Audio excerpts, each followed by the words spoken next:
Dr. Narayana Group of Institutions and iCreate Degree College 100% placement. మీ భవిష్యత్తుకి మాది భరోసా. Hello నమస్తే, welcome to another episode of Ramoism. దేవుళ్ళకు కూడా కష్టాలు ఉంటాయి, దేవుళ్ళకు కూడా కథలు ఉంటాయి. ఈ కష్టాలని కథలని బంధించి పురాణాల రూపంలో మనిషికి చెప్పే ప్రయత్నమే పురాణాలు. రామాయణం, మహాభారతంగా అనేక పురాణాలుగా బయటకు వచ్చాయి. ఈ అంశంపై అంటే అనేక వివాదాస్పద ట్వీట్లు చేసి ప్రకటనలు చేసిన రామ్ గోపాల్ వర్మ గారు పురాణాల గురించి, వాటిలోని క్యారెక్టర్స్ గురించి ఏమంటారో ఇవాల్టి రామోయిజం.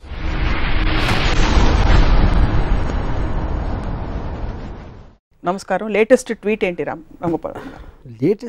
Latest tweet on Ramayanam or Mahabharatam కాన్సెప్ట్లో వినాయక చవితి వచ్చినప్పుడు నేను ఒక సిరీస్ ఆఫ్ ట్వీట్స్ చేశాను. నేను ఐసిస్, అల్ ఖైదా లాంటి ఒక విపరీత టెర్రరిస్ట్ ఆర్గనైజేషన్లు చేసే ఘోరాల తర్వాత అంతకు మించిన ఘోరం నేను విన్నది, ఒక తండ్రి తన ఇంట్లోకి రానియట్లేదని ఒక కొడుకు తల నరికేశాడు అని నేను పెట్టిన ట్వీట్. ఒకవేళ తన కొడుకు తల నరికి తర్వాత ఏంటి విషయం తెలిసి తన కొడుకే అని తనకి తెలిసి దారేపో ఏనుగు తల నరికేసి ఏనుగు తల పెట్టేశాడు. ఏనుగు తల పెట్టి మనిషి మీద పెట్టే శక్తి ఉన్నప్పుడు తన కొడుకు తలే పెట్టచ్చు కదా, మళ్ళీ ఏనుగు తల ఎందుకు అనేది ఒక ట్వీట్ పెట్టాను. నాకు గణపతి కథ అలా చెప్పారు.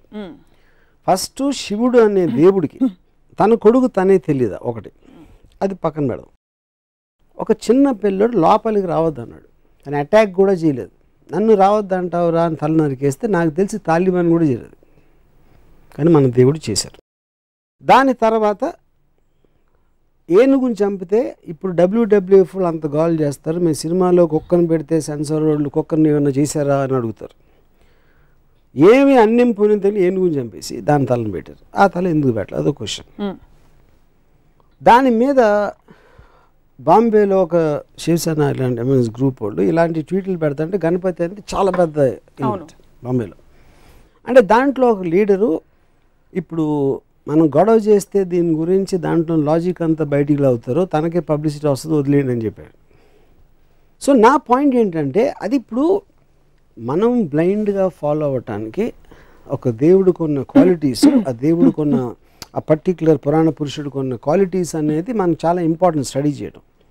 నేను బ్లాటెంట్గా ఇలాంటి ఆస్పెక్ట్స్ ఉన్నప్పుడు దాన్ని క్వశ్చన్ చేయకుండా కేవలం దేవుడు చేశాడు కాబట్టి వదిలేసాం, తాలిబాన్ చేస్తే అల్ ఖైదా చేస్తే వాళ్ళని రాక్షసులు అంటాం.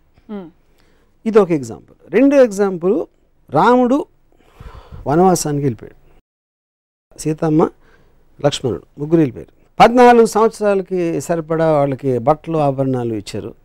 అవి ఎవరు మోసారని ఒక ట్వీట్ పెట్టాను. రాముడు మోసాడు, సీత మోయదు అంటే లక్ష్మణుడు మోసాడా?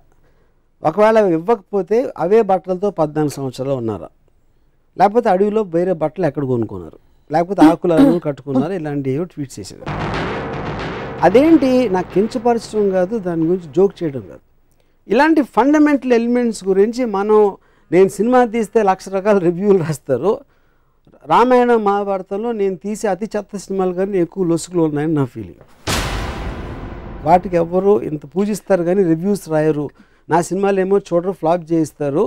ఆ జలసీ తోటి నా మనసులోంచి వచ్చిన ఒక ఆక్రోషం నుంచి ఆ ట్వీట్స్ వచ్చాయి. ఇక్కడ కార్ ఆన్ చేస్తే అక్కడ డోర్ తీస్తారు, మధ్యలో కార్ ఆగిపోయిందా, పెట్రోల్ పోయించాడా, ఈ డీటెయిల్స్ అన్ని మీరు చూపించారు కదా మీ సినిమాలో. నా పాయింట్, ఒక ఫాదర్ కొడుకు తల నరికేయటానికి కారు ఆపేశాడు, పెట్రోల్, ఎంత చిన్న ఎగ్జాంపుల్, అది సరిపోతుందా? అంటే దానికి దీనికి పోలిస్తే మీ గురించి నాకు అర్థమవుతుంది. ఈ పోలిక కరెక్ట్ అని అనుకుంటే ఇక్కడ లాజికల్ కార్లు పెట్రోల్ ఉందా లేకుండా వెళ్ళిందా అనేది దాని వలన ఏమి మీకు మారల్ ఆస్పెక్ట్ అనేది ఏమి రాదు. మీకు ఒక స్టోరీలో ఒక లాజిక్ అది. ఇక్కడ it is destroying the fundamentals of God. That is okay. I'm talking about రాముడు బట్టలు మోసాడా, వాళ్ళు ఇస్త్రీ చేసుకున్నారా, గంజి పెట్టి ఇస్త్రీ చేస్తారా, లేకపోతే వాటి ఆ క్వశ్చన్స్ కి ఆన్సర్ గా ఇది కథలో ఓకే. అప్పుడు okay, so okay, I agree, you're right, I'm wrong. So ఇంకో ఎగ్జాంపుల్ ఇస్తాను. కైకేయి పాతకి రాముడిని అడిగి పంపించేస్తుంది, రాముడిని అడిగి భరతుడికి పట్టాభిషేకం. కైకేయి ఎందుకు చేసింది? రాముడు కన్నా తన కొడుకు అంటే ఎక్కువ ఇష్టం భరతుడు, తన భరతుడికే రావాలని ప్రతి తల్లికి ఉంటుంది. మాట ఇచ్చింది ఎవరు? దశరథుడు. నువ్వేం చేస్తే అది చేస్తాను. ఎందుకు? ఆ పర్టిక్యులర్ టైంలో ఎమోషన్లో ఏదో ఒక టైంలో తను ఇచ్చాడు మాట. ఆ మాట ఇప్పుడు నాకు చేయాలని. రాముడే కావాలి, రాముడే ఎందుకు కావాలని నాకు బ్రాహ్మణంలో ఎక్కడా లేదు. ప్రజలకి ఏం చేస్తే రాముడే కావాలన్నాడు నాకు ఇంతవరకు అర్థం కాలేదు. ఓకే, రాముడు మంచోడు, take it for granted, author Valmiki చెప్పాడు కాబట్టి నేను తీసుకుంటున్నాను. నెక్స్ట్ కట్ ఏంటి, ఒక రాజు, ఒక దశరథుడికి అయోధ్య రాజుగా ప్రజల పట్ల ఎక్కువ రెస్పాన్సిబిలిటీ ఉందా, పాతకైన కైకేయికి ఇచ్చిన మాట ఎక్కువ రెస్పాన్సిబిలిటీ ఉందా?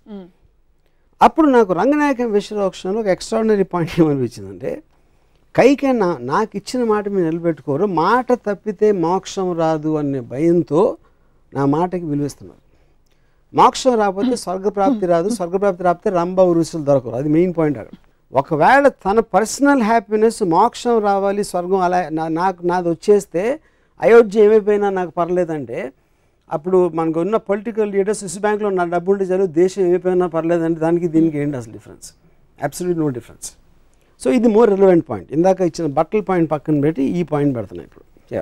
ఇవన్నీ సింబాలిక్గా ఎందుకు చూడరు మీరు? ఏంటి సింబాలిక్? ఫేస్ వాల్యూ తీసుకోకుండా. ఫేస్ వాల్యూ ఎట్లా తీసుకుంటాం? దేవుళ్ళని కూడా ఫేస్ వాల్యూ తీసుకుంటే ఇప్పుడు సినిమాలని ఒక కేవలం వినోదం కోసం ఒక వారం వచ్చి 2వ వారం వెళ్ళిపోయి సినిమాకి మీరు అంత సీరియస్గా తీసుకుని దాన్ని విశ్లేషిస్తూ ఉంటే, మొత్తం మారల్ వాల్యూస్ నిలబెట్టే పురాణాలని ఇష్యూలు సీరియస్గా తీసుకుంటే ఎట్లా ఉంటుంది?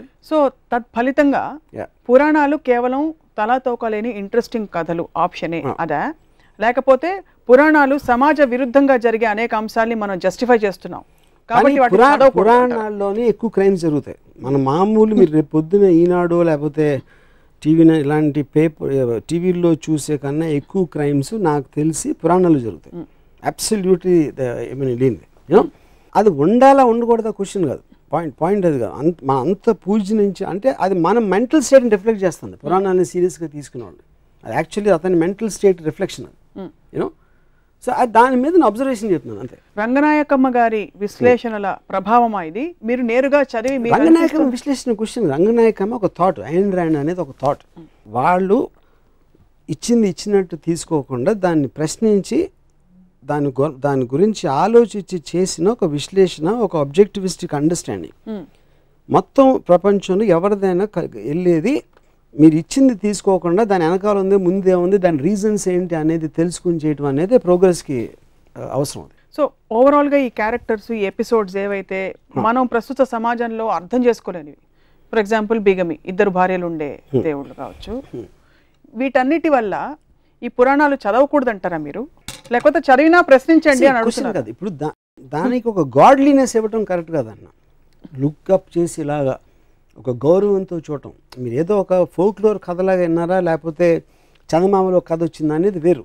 మీకు మారల్ సింబల్స్ కింద ఉన్న పురాణ పురుషులు వెనకాల కథలు ఇవా అన్నప్పుడు ఏ మారల్ దాంట్లోంచి తీసుకుంటారు? ఉదాహరణకి అది రాముడు మంచివాడు, ఎక్కువ ఎందుకు మంచివాడు ఎంతవరకు అర్థం కాదు. రాముడు ఇప్పుడు శూర్పణఖ అని ఒక స్త్రీ, తను కోరి వచ్చింది, ముక్కు కోసేది. అది అంటే అందవికారం అంటే అంతకుముందు అందంగా ఉండాలి కదా, ముక్కు కోస్తే ఏమవుతుంది? లేకపోతే అంతకుముందే అందవికారంగా ఉంటే ముక్కు కోసిన మాత్రం మళ్ళీ ఇంకా పెరగదు వికారం. సో మనం ఈవ్టీజ్ చేస్తున్నాం, ఒక అమ్మాయిని ఇలా అంటున్నాం అంటే మన సమాజంలో ఇప్పుడు ప్రాస్టిట్యూట్స్ని కూడా లా ప్రకారం గౌరవంగా చూడాలి, మనం కించపరిచి చూడకూడదు. ఎందుకంటే వాళ్ళు ఎందుకు అయ్యారో ఆ కారణాలు ఏదో రకరకాలు ఉంటాయి. సో ఒక స్త్రీని తన కంటి ముందు ముక్కు కోస్తా ఉంటే చూస్తే అది మంచి బలడు ఏంటి? దాంట్లో ముందు రాగానే కోసేలేదు, ఫస్ట్ ఏం చేసింది చెప్పండి. వెళ్ళమన్నాడు. అప్పుడు ఇప్పుడు ఒక అమ్మాయి వచ్చిందండి నా దగ్గరికి, నేను కలవనన్నాను, మళ్ళీ వచ్చింది కలంటే ముక్కు కోసేస్తే ఊరుకుంటారా? ఇప్పుడు మీకు చట్టపరంగా అది కాదు, ఎథికల్ అంటున్నా. మీ చట్టం పక్కన పెట్టండి, ఎథికల్గా కేవలం ఒక హ్యూమన్ యాంగిల్లో ఒక అమ్మాయిలో వస్తే ముక్కు కోసేస్తారా అంటున్నా. మీరు చెప్పండి. నేను కోయను, ఎవ్వరూ కోయరు. మీరు రాముడు తప్ప నాకు తెలిసి రాముడు ఆర్డర్ మీద లక్ష్మణుడు తప్పితే ఎవ్వరూ కోయరు. తాలిబాన్కి వస్తారు కాబట్టి రాముడు మరి తాలిబాన్ లా అది కాదు నేను అడుగుతున్నా, అదే క్వశ్చన్ నేను అడుగుతున్నా. నేను పెట్టిన ట్వీట్స్లో కూడా ఈ రెండిటికి నాకు సిమిలారిటీస్ కనిపిస్తున్నాయి, నాకు అర్థం కావట్లేదని పెట్టినాను.